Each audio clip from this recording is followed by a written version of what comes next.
Cántala conmigo. Bienvenido al estudio de la palabra guiado por el Espíritu Santo de Dios. Nos conectamos en live en TikTok martes, jueves y viernes a las 7 de la noche en el canal @soldado de Cristo. Si no puedes asistir, puedes encontrar el estudio de la palabra en nuestro canal de YouTube Evangelio Diario, donde podrás ver todos los capítulos uno a uno. Esperamos que sea de gran edificación para tu vida. Disfrútalo y comparte.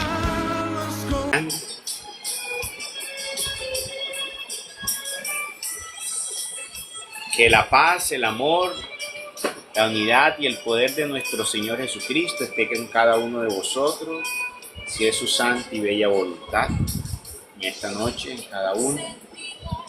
En el nombre de Dios Padre, de Dios Hijo y Dios Espíritu Santo. Padre nuestro que estás en los cielos, santificado sea tu nombre. Venga a nosotros tu reino, hágase tu voluntad en la tierra como en el cielo. Danos hoy nuestro pan de cada día, perdona nuestras ofensas, como también nosotros perdonamos los que nos ofenden. No nos dejes caer en la tentación y líbranos del maligno. Amén. Santísimo Espíritu de Dios, Santo, poderoso y glorioso Espíritu de Dios,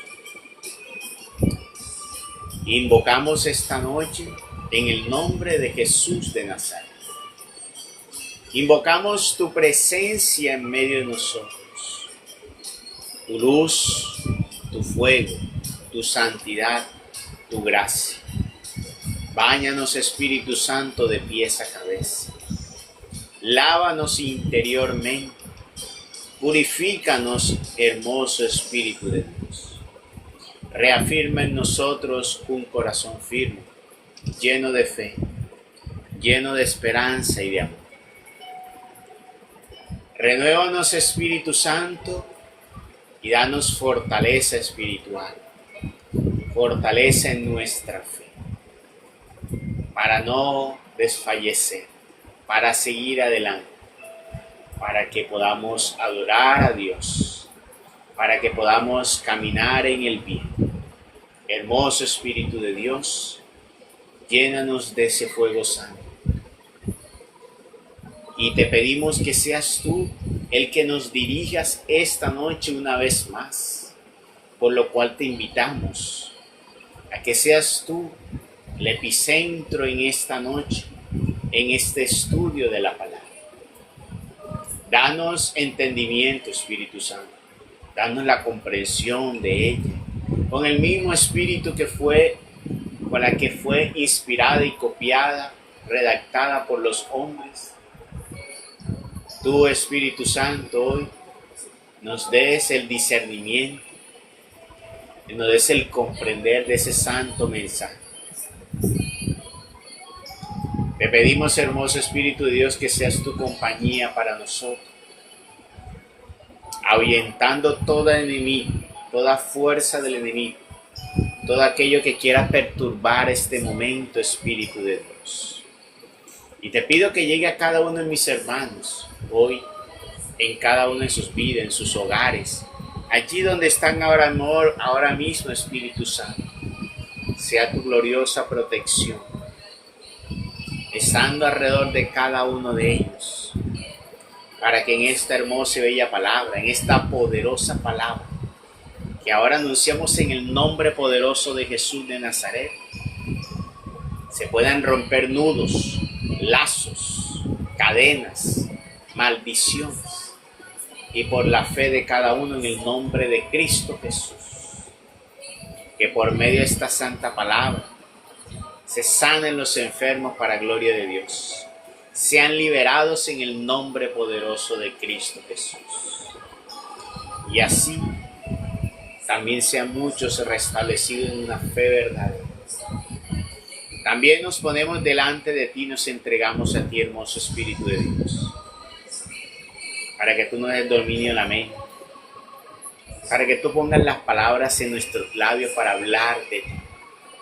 Y te pido que a mis hermanos, a quienes has de escuchar en diferido y en este tiempo real. Sea esa fuerza, la palabra, ayudándolos a crecer, disponiéndose, llenándose de esa valentía y esa voluntad para sus vidas, para la entrega a Dios. Que sean muchos transformando y entregando de corazón para Dios. Extiende tus redes, hermoso Espíritu Santo, hacia ti y hacia Dios, para que muchos vuelvan a los caminos de Dios, para que muchos se entreguen en cuerpo, alma y espíritu a los caminos del Señor. Hermoso Espíritu de Dios, poderoso Espíritu Santo, únenos, llénanos de ti y de tu presencia.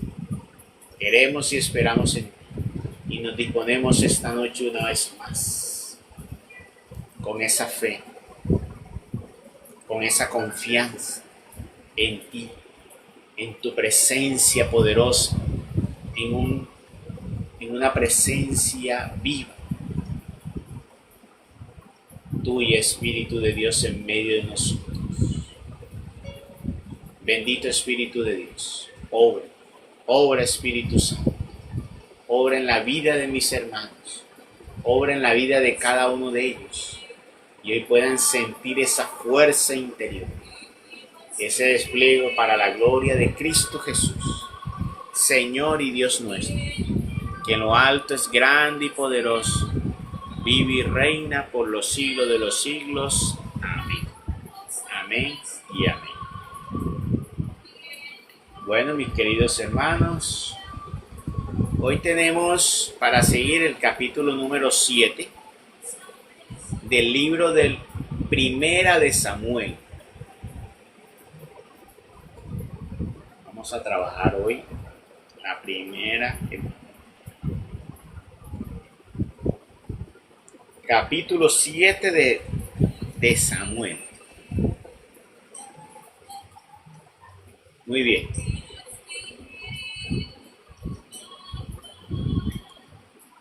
Que tiene como título: los israelitas se convierten al Señor. Abre, Señor, mis labios y mi boca proclamarán tus alabanzas.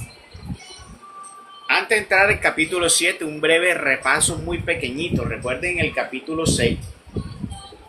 En el capítulo 6, el arca de la alianza que había sido llevada por los filisteos vuelve. Los mismos filisteos, viendo que Dios los castigaba, mostrándole que Él es un Dios vivo y verdadero, y que lo que ellos tenían eran monumentos ciegos, sordos y mudos que no tienen vida.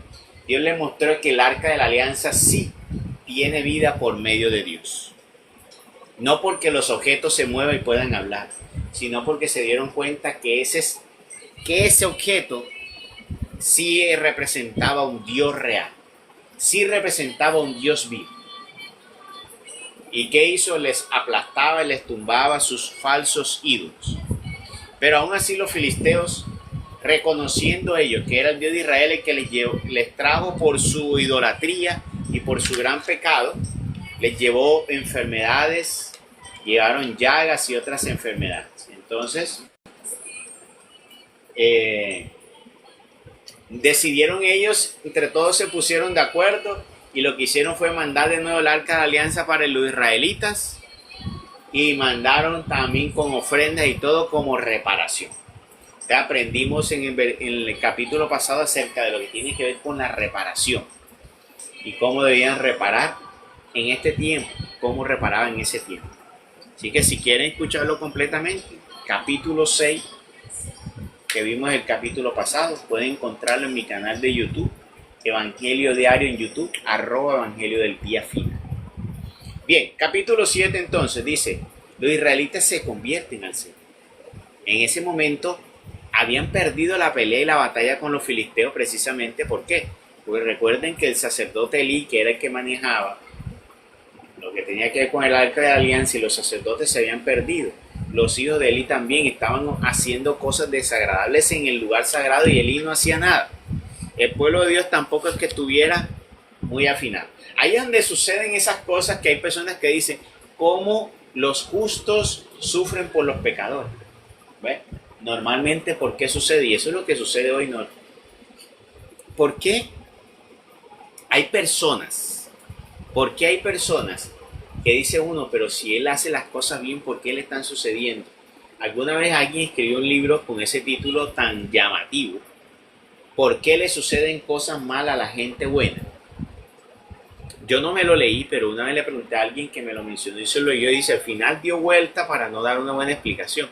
Pues rápidamente, en unas cortas palabras, yo te puedo decir que a las personas supuestamente buenas, porque no debemos llamar a nadie bueno, ni justo, ni santo, le suceden cosas malas es porque esos que son supuestamente buenos, en realidad no fueron tan buenos.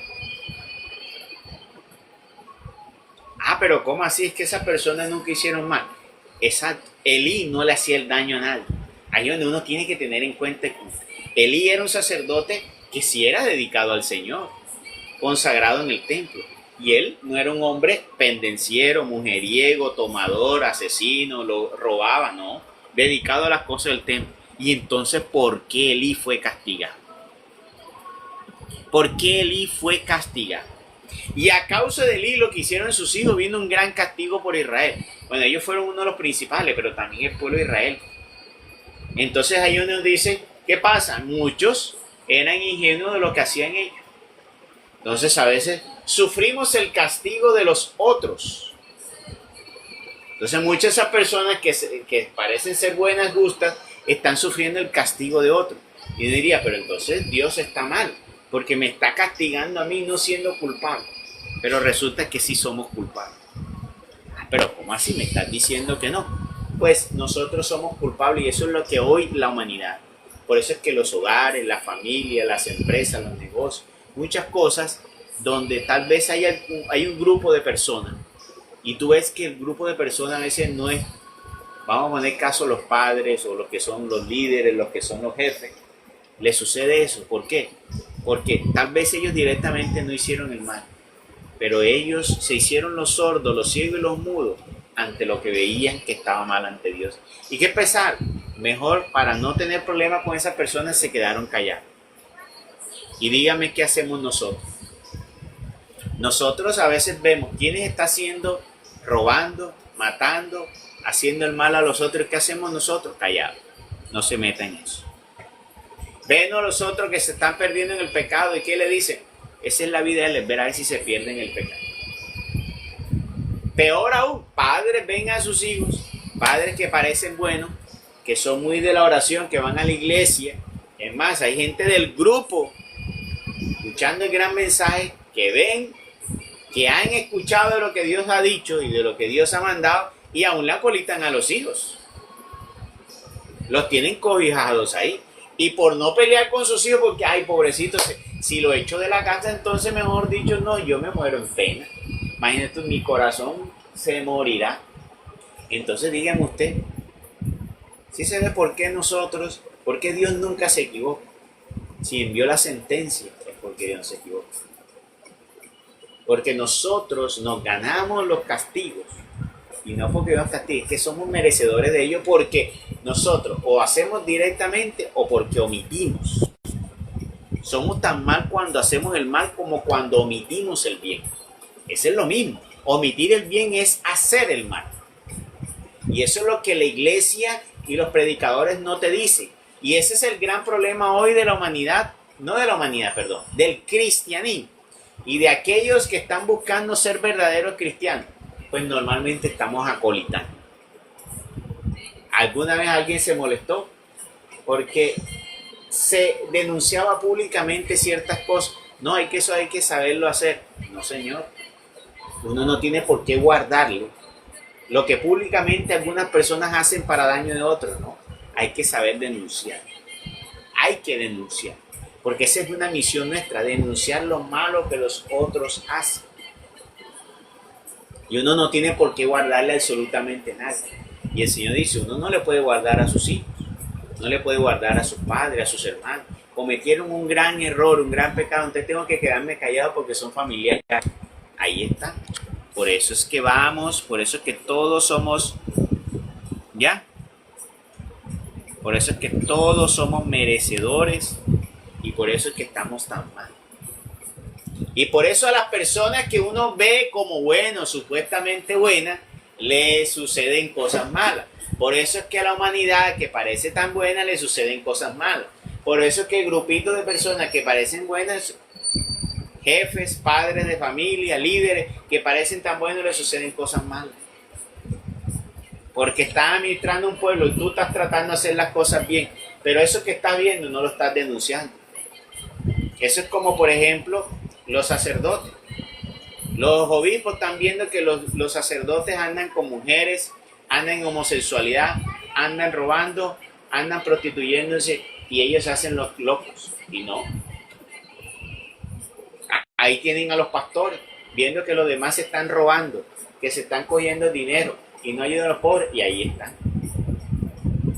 Entonces, ¿qué podemos hacer? Dígame usted.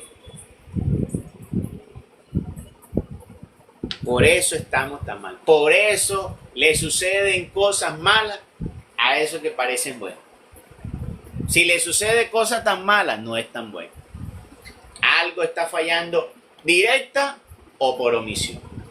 Entonces, cuando usted no lo vea directamente, mírelo por omisión. Ahí es donde tiene que hacer el análisis. Y yo creo que ahí es donde tendríamos nosotros, muchos de nosotros, o yo diría la gran mayoría, de comenzar a recapitular y a comenzar a corregir. Porque la omisión nos está apartando del reino de los cielos. Porque yo también no esté en adulterio, pero me estoy tragando el adulterio y el adulterio de mi hermano y nunca se lo he dicho. Eso es pecado y te puede condenar. Ese simple hecho, unas 4 palabras te están librando a ti de ese hecho. Porque la misma palabra de Dios ha dicho, si tu hermano que está en pecado, tú no le avisas sobre la sangre que ha derramado, tú te haces culpable de esa sangre. Pero si tú le avisas y él aún así no se corrige, tú te habrás librado de la culpabilidad de él y yo le estableceré juicio a él. Eso está clarito, eso lo dijo el Señor. Muchas veces pero es que yo a veces uno le dice a las personas y las personas no hacen caso. Es que a ti no te corresponde ponerte a mirar y hacerle seguimiento a la persona si te hizo caso o no. Eso ya no nos corresponde a nosotros. El hacerle seguimiento si la persona te hizo caso, lo que tú le dijiste no te corresponde a ti, no me corresponde a mí. Si él cambió o no cambió, eso no me corresponde a mí, eso no te corresponde a ti, eso le corresponde al Señor. Tú simplemente anúncialo. De ahí para allá, lo que él haga con ese alimento, usted déjelo quieto. Lo único que puede hacer en adelante, orar para que sea Dios tratando con él. Pero usted ha cumplido y usted ha lavado su mano y la ha limpiado de la sangre, culpabilidad de ello. Ahora, cuando estoy diciendo sangre, no estoy refiriéndome al hecho de derramar sangre. Es una palabra simbólica para decir, para expiar mi culpabilidad en cuanto a la omisión. Porque eso es tan delicado hoy, la omisión. Ese es el gran problema de hoy. Y ahí lo vemos. Estamos viéndonos y nos estamos quedando callados. ¿Por qué? Por quedar bien con el amigo. No, si le digo eso, no, eso me va a coger rabia, me va a decir que entrometido. Y además, más ese problema, no. Ahora, tampoco es que yo se lo voy a decir, no, se lo voy a decir ante todo el mundo, no. Tú tienes que saber, como dice, buscar el momento y decir, lo que tú no tienes que dejarlo pasar simplemente porque, no quiero perder la amistad, o porque, me dice la persona que a mí me hacía favor. Entonces tú tienes que determinar a quién quieres agradar. O tú agradas a Dios, o tú agradas al mundo. ¿Agradas a las personas del mundo o agradas a Dios? Eso es algo que tenemos nosotros que determinar, porque ese es el gran problema de hoy del cristiano.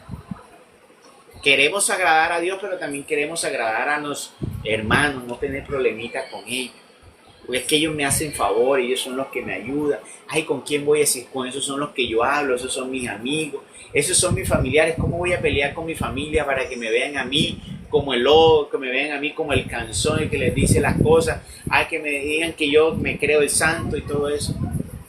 De ahí en adelante, lo que ellos crean, lo que ellos digan y lo que ellos hagan, déjeselo al Señor. Déjeselo al Señor. Usted simplemente cumpla y dígaselo con caridad. Busque el lugar, el momento adecuado. Eso sí, hay que discernir el momento adecuado para saber decir las cosas. Tampoco tenemos que llegar, ¿ya? Tampoco tenemos que ir, como dice, haciendo ridiculizar a las otras personas, haciéndola quedar mal, ¿no? Hay que buscar el momento. Si es en privado, dígaselo en privado, ¿ya? Pero busque el momento preciso, pero no lo deje pasar, porque usted puede ser culpable de eso. Y eso es lo que está subiendo. Y eso para que usted tenga en cuenta que así sucedió con Israel, así también puede suceder con nosotros. Mira que el Señor, el día que destruyó Sodoma y Gomorra, Abraham quiso, pero Señor, en esta población si hay 50, Señor, si hay 50, no hay problema. Si hay 40, no hay problema. Si hay 30, no hay problema. Si hay 20, si hay 10 personas, siquiera que sean buenos, yo me arrepiento. Pero imagínense usted, no había. Y había solo un justo. Solo había uno. ¿Quién era? Era Lot. Y aún así, ¿qué pasó? A pesar de estar Lot ahí, destruyó todo eso. No me preguntas, pero si había una sola persona, no destruyó a Lot. Pero a pesar de estar Lot, ¿ya? Entonces, algo tenía que haber, tal vez, no sé. ¿Qué pudo haber pasado que no tuvo en cuenta que solo existiera uno? Uno diría, tal vez hay algo que tenía guardado Lot, o no bastaba solamente con lo de Lot. Pero lo importante es saber ustedes eso. A veces sufrimos, los justos sufren por los pecadores. Pero tenemos que reflexionar. Bueno, no hay justo, perdón. La palabra no es los justos. Aquellas personas que están buscando a Dios de corazón, intentando cambiar su vida, estar en el bien, muchas veces se comete esa gran equivocación. Hoy una reflexión antes de comenzar, para que ustedes no sean. Tenemos que comenzar a cambiar la mentalidad de las personas, porque si nosotros no incomodamos al mundo, no servimos para nada. Si nosotros no vinimos a incomodar al mundo, no estamos haciendo nada. Si nosotros, en cambio, el mundo se está complaciendo con nosotros, le gusta lo nuestro, entonces no estamos haciendo la tarea. Porque nosotros es incomodar al mundo. El mundo tiene que incomodarse con nosotros. El mundo no te tiene que querer. Es más, si el mundo te quiere, entonces tú estás fallando. A Jesús no lo querían las instituciones y el mundo porque les decía la verdad. A Juan el Bautista no lo querían porque les decía todo en la cara y la verdad. Entonces, si nosotros estamos... Ahora, cuando yo me refiero al mundo, yo no me refiero a toda la familia cristiana, no, me refiero al mundo, me refiero a la estructura de personas, de sociedad y de familia que tienen unos valores entre cristianos y mundanos y los que son mundanos y todo eso, ¿ya? Eso que está revuelto ahí. Esos que son como que sí con el Señor, pero como que no. Esos que están yendo a los grupos de oración, pero también van donde el brujo. Aquellos que son ateos, aquellos que son progresistas, aquellos que, bueno, tienen un estilo de vida, entonces, laissez-faire, libertario y todo eso. Usted es ese grupo de personas. ¿No? Si nosotros le estamos agradando a ellos y ellos ven a nosotros, es que tú sí eres un cristiano que nos habla bonito y me parece que ese mensaje es como nosotros, sin tener ellos que sentir arrepentimiento, tú has fracasado, hemos fracasado. Porque tú tienes que ser la aguja en ellos, tú tienes que ser la herida que se produce, tienes que ser incomodarlo, si no, no sé. Y por eso fue que crucificaron a Jesús, porque nuestro Señor Jesucristo sí fue la espina en el talón para ellos. Sí fue la herida que abrió. Él sí les abrió y les rompió todo el esquema que tenía. Y por eso no lo querían. Y hay que tratar de romper ese esquema que existe hoy todavía social y todavía más en la iglesia. Que es una gran tarea que tenemos hoy en día. De hacerle quitar a las personas que tienen que pagar por los sacramentos, pagar por una oración. Es hora que todavía eso tiene que acabarse. ¿Ya? Ayer estaba viendo una noticia de esta señora del que dirige la iglesia de Piraquive, la señora Piraquive, de la iglesia de Mira. Esta señora salió un anuncio donde la DIAN la ha multado porque dejó de pagar unos impuestos. Eso se llama corrupción. Pero uno, para no pecar y ser acelerado, va a decir uno, bueno, vamos a suponer que el error no fue de la señora, que la señora tiene intención de pagar sus impuestos, sino que esta vez vamos a echarle la culpa sin saber, simplemente vamos a hacer conjeturas, porque lo que a mí me interesa de la noticia no es que la señora haya evadido, porque no sabemos en realidad, yo no sé qué fue lo que sucedió para que haya evadido los impuestos, que eso es gravísimo, ante Dios y ante los hombres. Pero el punto que quiero llegar es otro. Póngale, entonces, la señora la multa, la DIAN la llama y la multa porque hay una evasión de impuestos. En la evasión de impuestos, pues, una cosa me llama la atención. El abogado y el contador dice que los ingresos por las cuestiones de oración no deben declararse. Imagínense usted. Quiere decir que entonces estamos teniendo que dinero que va de allí entra por otro lado. Pero el punto es, dice uno, bueno, vamos a suponer que el contador, queriendo a ella ahorrarle dinero, fue el que cometió el error y no hizo bien la declaración de renta. Y por no hacer bien la declaración de renta, a la señora le ponen una multa. Vamos a suponer que ella confió, no tiene nada que ver ahí. Pero resulta que yo hoy miro en el mensaje que la señora tiene una fortuna acumulada en Colombia de 12.000 millones de pesos. Imagínense ustedes, una pastora tiene 12.000 millones de pesos acumulados. Y yo decía, si esa señora no es negociante, no es de familia rica porque era muy pobre, una señora que era profesora, ¿de dónde va a sacar 12.000 millones de pesos en riqueza? Adivina de dónde lo sacó. Eso sí fue lo que me escandalizó a mí. Y eso es lo que tiene que acabarse. Que una persona se haga rica a costilla de la fe de los demás. Y que las demás personas hoy estemos acolitando eso. Por eso es que uno dice, va a caer el fuego y nadie va a ser exento de ello. Porque ¿cómo es posible que te estás dando cuenta que estás haciendo lo que no es grato a Dios y tú todavía sigas acolitando eso? ¿Cómo es posible que todavía nosotros sigamos pagando por oración, pagando por sacramentos, pagando por ello? No, eso no es lo que Dios ha mandado. Y eso no es lo que Dios quiere. Pero no, ¿qué estamos haciendo? Ay, no, ella verá bien lo que hace. Ella verá bien que se comete eso. Ella se lo merece. ¿Quién dijo eso? Y seguimos justificando. Y ahí está el problema. Justificamos. Nos hacemos los oídos sordos ante lo que vemos. Y allí vamos que cada vez más hundiéndonos en la oscuridad por hacernos los locos y no denunciar. No me puedo quedar callado ante eso. Yo tengo que anunciarlo, yo tengo que decirlo. Tenemos que denunciar. Lo único que tenemos que es tener el tacto y la manera indicada para decir las cosas. ¿Ya? Para decir las cosas. Entonces yo en vez de decirle, esa señora es una ladrona, una corrupta, una evasora de impuestos, no me voy a poner a decir eso. Yo puse el mensaje. Toda aquella persona que se haya enriquecido por la fe y la oración, ya ha recibido su pago. Nada puede cobrar en el reino de los cielos. Está anunciado para todo el mundo. Está ahí un mensaje para que todos lo vean.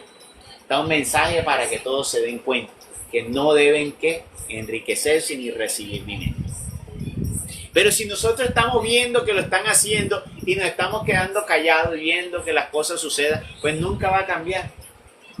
Oye, si vemos que el otro está robando, ¿por qué no vas y le dices al dueño quién le robó? ¿Por qué te tienes que quedar callado? No podemos apoyar la impunidad. No puede quedarse así. Entonces, en todas las esferas uno tiene que saber.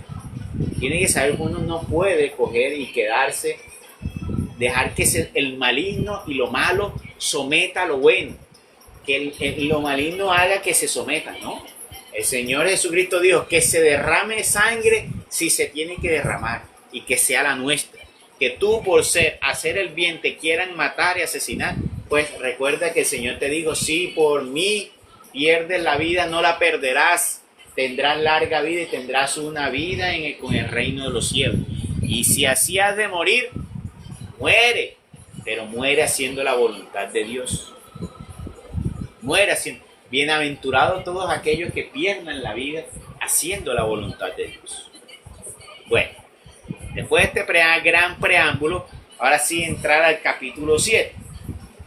Vinieron los hombres de Kirjat-Jearim y se llevaron el arca de Yahvé.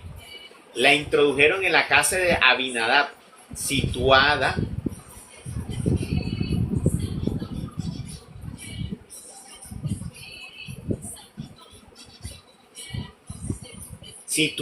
en el collado, y consagraron a Eleazar, su hijo, para que guardase el arca de Yahvé. Ya el arca estaba en el pueblo de Israel. Eleazar era un sacerdote. Te le dieron para que fuera el que guardase el arca de Yahvé. Había pasado mucho tiempo. Eran ya 20 años. Desde el día en que se estableció el arca de Kirjat-Jearim. O sea, desde el día que llegó a esta población que se llama Kirjat-Jearim. O sea, desde que los filisteos entregaron y llegó allá. Entre tanto, toda la casa de Israel suspiraba en pos de Yahvé. Entonces toda la casa de Israel suspiraba en pos de Yahvé.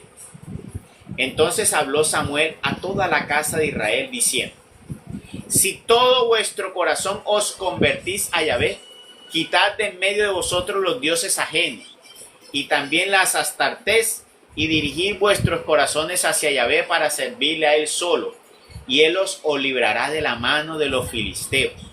Y los hijos de Israel arrojaron los baales y los astartés y sirvieron solo a Yahvé. Imagínense ustedes, suspiraban a Dios y tenían ídolos. Así estamos hoy, pero en el corazón, suspirando a Dios, y tenemos hoy. Hoy en el Evangelio, en la meditación que hacía el Evangelio, les decía, nosotros no debemos tener hoy la fe de los estampitas. La gente hoy tiene fe de estampitas o de imágenes. En la casa usted le ve con tantas imágenes de Jesús, el crucifijo de la Virgen María poniendo vela, y esa es la fe, creyendo que poniendo vela y teniendo imágenes ya eso está bien. Y creen por lo que otros dicen y todo eso, pero nunca han tenido una experiencia con Dios. Y yo les ponía la pregunta: ¿cómo tú le puedes decir a un ateo que Dios es un Dios vivo? ¿Cómo esa persona religiosa que vive de estampita, cómo es capaz de decirle a una persona que hay un Dios vivo? ¿Cómo le testificas tú que existe un Dios vivo? Y eso no te testifica allí. ¿Qué pasa? Hasta no tener una experiencia directamente con Dios. Cuando me digo una experiencia directa con Dios, no es la experiencia de ver a Dios con nuestros ojos, o de haber ido al cielo, o que se me apareció Dios, no.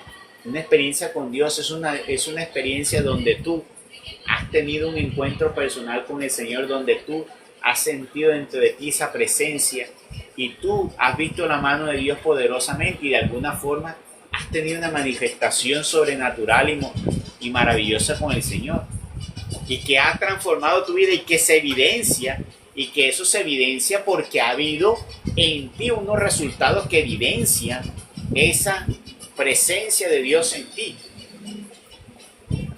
Entonces ahí es donde nosotros podemos hablar de una experiencia personal con el Señor, de una experiencia con Dios. Entonces, ¿qué pasa? Mucha gente dice: pero es que yo quisiera tener esa experiencia, pero no la tengo. ¿Por qué? Porque estás como esta gente de Israel. ¿Tienes ídolos dentro de ti? Pues Dios no quiere ser una experiencia más en tu vida. Dios quiere ser la única experiencia en tu vida. Mira que le está diciendo Samuel: si de todo vuestro corazón se convierten a Dios, quitan de en medio todos los dioses ajenos. Ojo, no dijo uno, otro, no. Todos los dioses ajenos. Y también entonces quiten todos esos dioses y dirijan vuestros corazones hacia Yahvé para servirlo solo a Él. Ojo, está diciendo para servirlo solo a Él. Entonces hay que quitar no solamente los dioses, todos. No es dejar uno como hace la gente hoy, que viene y cogen y se arrepienten de una cosa, pero se quedan con otra. Señor, yo me arrepiento porque yo he hecho esto, pero siguen agarrados en otra. No, hermano, si vas a circuncidar una cosa, circuncídalo todo. para que así puedas tener la experiencia. Y aparte de eso, dice el Señor, aparte de circuncidar todos esos ídolos, tienes que servirle a Él. Entonces, no basta solo con que tú digas, quiero dejar, tienes que dejar todo, seguirlo a Él, servirle a Él. Y ahí entonces Él, aquí dice, dirigid vuestros corazones hacia Yahvé para servirle a Él solo, y Él os librará de la mano de los filisteos. Yo te digo a ti que si sucede eso, entonces es donde tú vas a experimentar una presencia real en tu vida, donde tú vas a tener unas manifestaciones únicas en tu vida para poder testificar desde tu vida y tu experiencia que hay un Dios vivo, no desde lo que otros te cuentan, no de los testimonios de otros. Ya tú contarás desde tu propia experiencia, desde tu propia vida, que es lo que debemos hacer, porque es allí donde tú hablas de un Dios vivo. Y cuando tú hablas de un Dios vivo con una experiencia vivida, tu voz es diferente, tu ímpetu es diferente, tu fuerza es diferente. Entonces ahí vas a ver tú los demás, porque allí cuando recibes esa experiencia con Dios, Dios también que obra en ti, te unge tus palabras, unge tus labios. Entonces es importante, entonces mira, quitar. ¿Qué pasa hoy? Bueno, de los corazones tienen tantos ídolos. Entonces a veces apartan uno pero dejan otro. Hay que comenzar a cortar todos los ídolos. Todos los ídolos. Y ahí está lo que debemos hacer. Entonces Samuel les decía eso, aparten todos esos ídolos. Y así los librará Dios de los manos a los filisteos. Y entonces comenzaron a arrojar todos los Baales y los Astartés y sirvieron solo a Yahvé. Astartés. Después dijo Samuel, congregad a todo Israel en Masfá y haré oración por vosotros a Yahvé. Se congregaron pues en Masfá y sacando agua la derramaron ante Yahvé y ayunaron aquel día y decían allí, hemos pecado contra Yahvé. Y Samuel era juez de los hijos de Israel en Masfá. Entonces mira que Samuel no fue solo profeta, también fue juez. Y mira que derramó agua, o sea, ya venía anticipando un poco acerca de la simbología de algo simbólico en ese momento. En ese momento fue algo simbólico, que después serviría y se convertiría hoy en un sacramento. El agua como una fuente vital de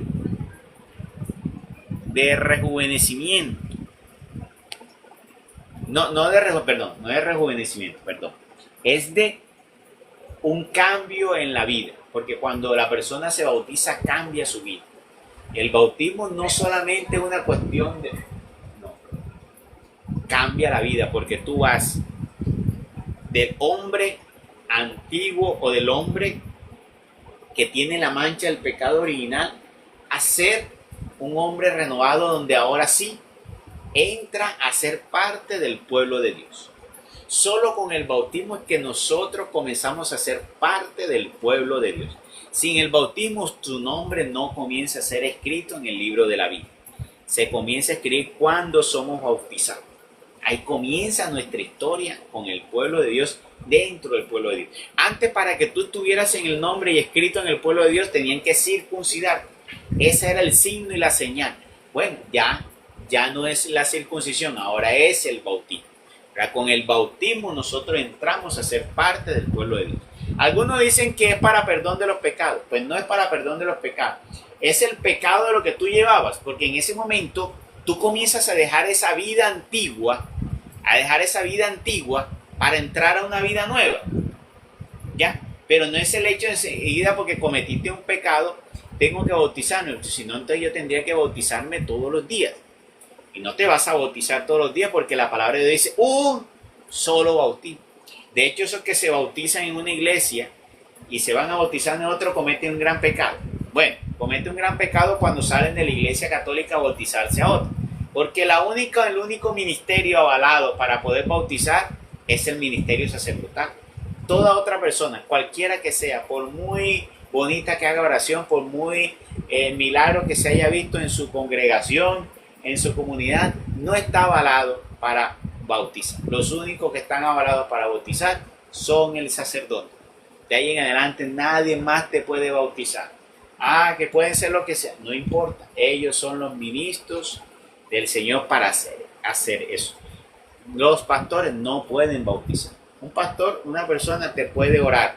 Puedes orar con ella, que te ore, vamos a orar juntos, pero ningún sacramento puede administrar. Ni te puede casar, ni te puede bautizar, ni te puede dar el cuerpo y la sangre de Cristo, que son sacramentos de salvación. Entonces es muy importante, se mira que se viene presentando entonces allí, echando agua en el Señor allí, mostrando de lo venidero. Es que el Antiguo Testamento no es muy diferente al Nuevo, cambian algunas cosas, pero tiene el mismo sentido, es el mismo sentido. Mira, la circuncisión buscaba ¿qué? Poner los ministros y los consagrados de Dios, estar allí, estar sellados. O sea, el Señor buscaba sellar a su pueblo. ¿Qué él está haciendo el Señor? Ahora con el bautismo los está ¿qué? Introduciendo a su pueblo. Siempre ha tenido el Señor el mismo sentido. Entonces sigue el versículo 7. Cuando los filisteos oyeron que los hijos de Israel se habían congregado en Masfá, subieron los príncipes de los filisteos contra Israel. Lo supieron los hijos de Israel y tuvieron miedo de los filisteos. Por lo cual dijeron a Samuel: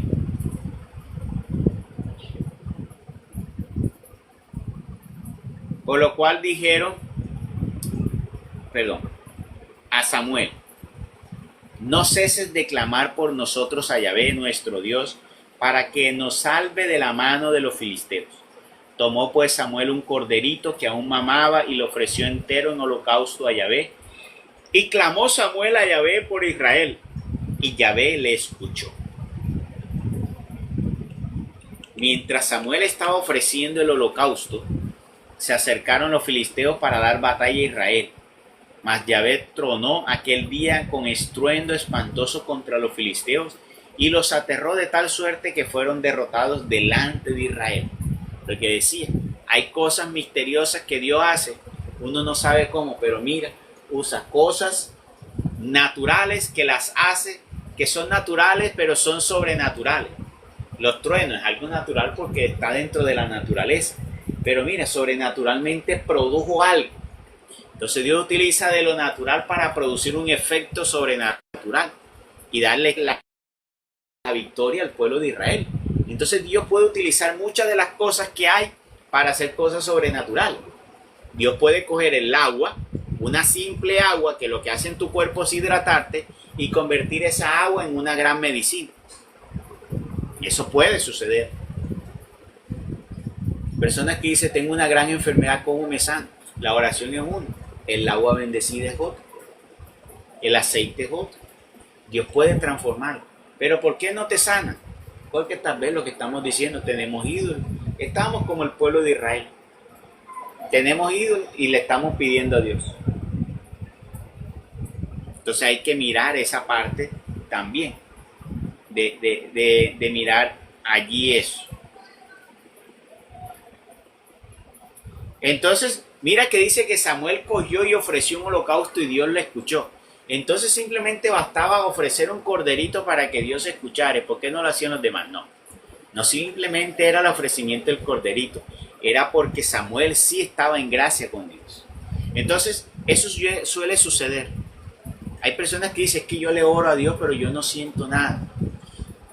Yo recuerdo que cuando yo comencé mi vida de oración y yo iba a orar, yo sentía como esa pesadez para orar y yo no quería orar. Para mí comenzar a orar era algo difícil, pero algo dentro de mí me decía, tienes que orar. Y yo me arrodillaba y pareciera que fuera algo como que me detuviera, como que no quisiera. Pero cuando yo me postraba a orar, bueno, al principio comencé a postrar a orar, yo no sentía casi nada. Yo oraba y oraba ahí. Y pues tenía que orar más y hacer más como para comenzar como a sentir. Y yo decía, ¿cómo hay personas que comienzan en la oración y comienzan a sentir esa presencia? Y yo decía, ¿cómo hace? Yo escuchaba a otra persona y yo sentía esa pesadez, y a mí al principio me costaba mucho, sentía dentro de mí una pesadez, como que algo me obstruía para orar. Y sé que mucha gente le tenía. ¿qué le puedo decir? Mire, lo único que a mí me tocó simplemente fue perseverar. Perseverar. ¿Y qué pasó? Que en esa perseveración, aunque no sentía ganas de orar, me arrodillaba. ¿Qué pasaba? Cuando me quedaba orando y orando, hubo un momento que yo sentía como que esa coraza, esa fortaleza se iba yendo y venía como un refrigerio sobre mí. Venía esa cosa hermosa, esa presencia espiritual y eso que comenzaba uno a sentir. Y cuando fue pasando el tiempo, que ya uno comienza a tener un músculo espiritual para orar, ya tú te das cuenta que cuando tú cierras tus ojos y vas a comenzar a orar y Dios te quiere utilizar, tú no necesitas largas oraciones. Y ahí uno tiene que darse cuenta que Dios para utilizarte a veces no necesita orar largamente, ¿no? Si tú has orado en tu intimidad largamente, cuando Dios te vaya a utilizar, te aseguro que no necesitas largas oraciones. Tus largas oraciones tienen que ser en la intimidad, tienen que ser en esa cotidianidad. Es donde tú le tienes que gastar el tiempo a la unción tuya, a tu entrega con Dios, para cuando tú vayas donde la persona y eso, no tenga necesidad, sino que en un momento corto, ahí venga la presencia y comienza a actuar. Es parecido a lo que tenía Samuel. Samuel estaba consagrado en Dios, con gracia con Dios, y por eso Samuel Dios le actuó rápidamente con él. Así también te puede suceder cuando ya tú tienes ese músculo espiritual fortalecido, que has sido persona de oración y has acumulado esa oración, como quien diría uno, has acumulado tanta oración que eso ya se convierte para ti, dentro de ti hay un fuego ardiente, hay una lámpara encendida. Cuando ya tú te postras a orar, ya eso es rápido. A mí me ha sucedido, y tú comienzas también a tener algo, que es sentir cuando la otra persona está cerrada, está opacada, no hay oración. Uno lo siente. Y a veces también cuando la persona es de oración o hay algo bueno en ella, que su espíritu es dócil, tú también lo sientes. Así me ha sucedido las veces que oraba por personas, iba a orar por personas, a veces hasta en grupo de personas. Uno está orando con un grupo de personas y tú sientes que hay una obstrucción y tú comienzas a orar y tú sientes que hay una fuerza, una obstrucción que está entre esa gente. Y tienes que comenzar ahí a luchar y orar ahí para eso. Como hay otra donde tú no estás, vas a apenas comenzar a abrir los labios y ya tú comienzas a sentir esa presencia que Dios comienza a manifestarse allí. Entonces también sucede en el uno a uno, orándole a una persona, tú sientes esa presencia de Dios allí. Bueno, eso hace parte de ese músculo espiritual que debemos cultivar en nuestra intimidad con Dios.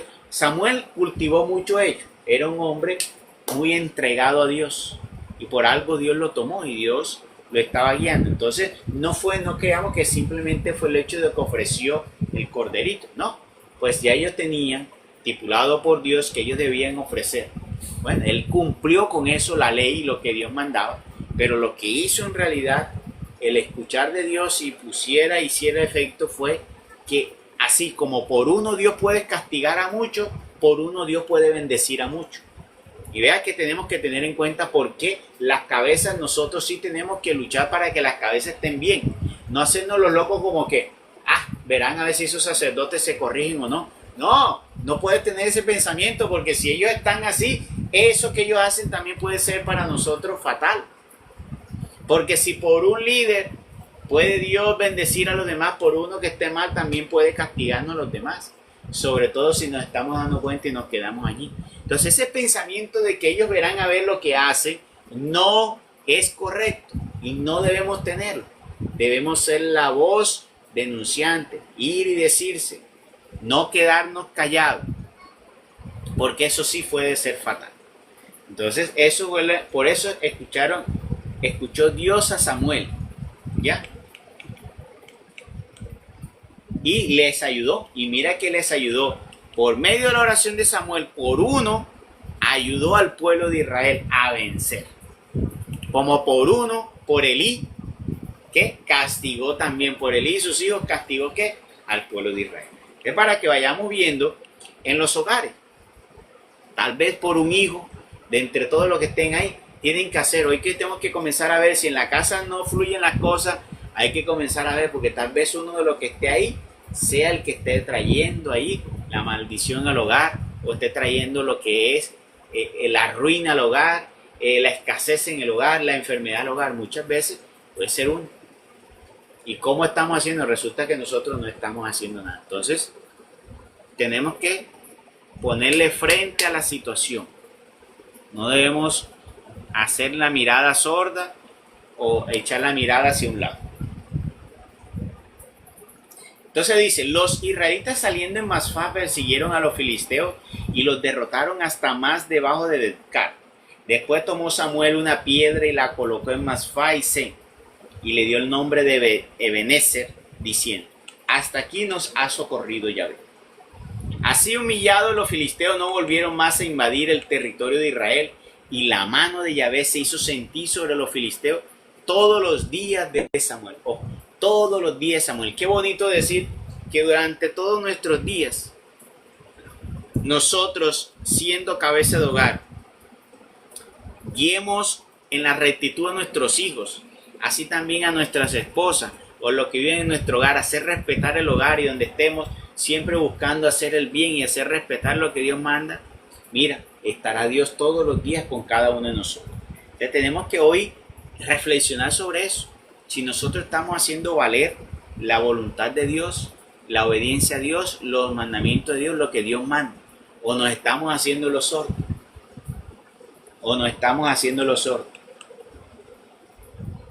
Por eso cuando los sacerdotes estén haciendo cosas que no manda el Señor y usted lo sabe, dígase, sacerdote, eso que está haciendo nos perjudica a nosotros. Se lo digo para que usted cambie. Y si ellos no escuchan, pues por ejemplo, vamos a poner el caso de recibir dinero y que se están enriqueciendo con ellos. Que uno va y les dice, ¿qué tienen que hacer? No le lleve más dinero. No lleven dinero más a los hombres que predican en la tierra. Hoy se los digo en el nombre de Jesús, no le lleven dinero para absolutamente nada que no sea bendecir a los pobres, al anciano, a la viuda, al enfermo, al discapacitado. Si no es para eso, no lleve dinero a la iglesia, a ninguna persona. En mejor de los casos, llévelo usted al necesitado, porque para eso nos mandó Dios. Entonces dice aquí, y también los territorios de esta ciudad libró Israel del poder de los filisteos. Así humillados los filisteos no volvieron más a invadir el territorio de Israel, y la mano de Yahvé se hizo sentir sobre los filisteos todos los días de Samuel. Y volvieron a Israel las ciudades que los filisteos le habían quitado, o sea, recuperaron desde Acarón hasta Gat. También los territorios de esas ciudades libró Israel del poder de los filisteos. Y hubo paz entre Israel y los amorreos. Esa es una de las grandes cosas cuando decimos que la presencia de Dios está. La paz y el amor. Eso es algo que es un signo irrefutable de que allí está la obra de Dios. Ahí hay paz. Ahí hay paz. Ahí hay amor. Ahí tenemos una prueba grandiosa e irrefutable de la presencia de Dios. Si ahí en ese proyecto, en ese grupo, en esa obra, tú no ves el amor y la paz, tal vez allí no está la presencia de Dios. Tal vez no está la presencia de Dios. La mano de obra de Dios se mueve sobre uno y lleva sobre otro que la mano de Dios. Voy a poner un ejemplo, no para vanagloriarme, pero sobre un hecho deportivo. Ayer, por ejemplo, estaba jugando, haciendo un poco de ejercicio, estaba jugando fútbol.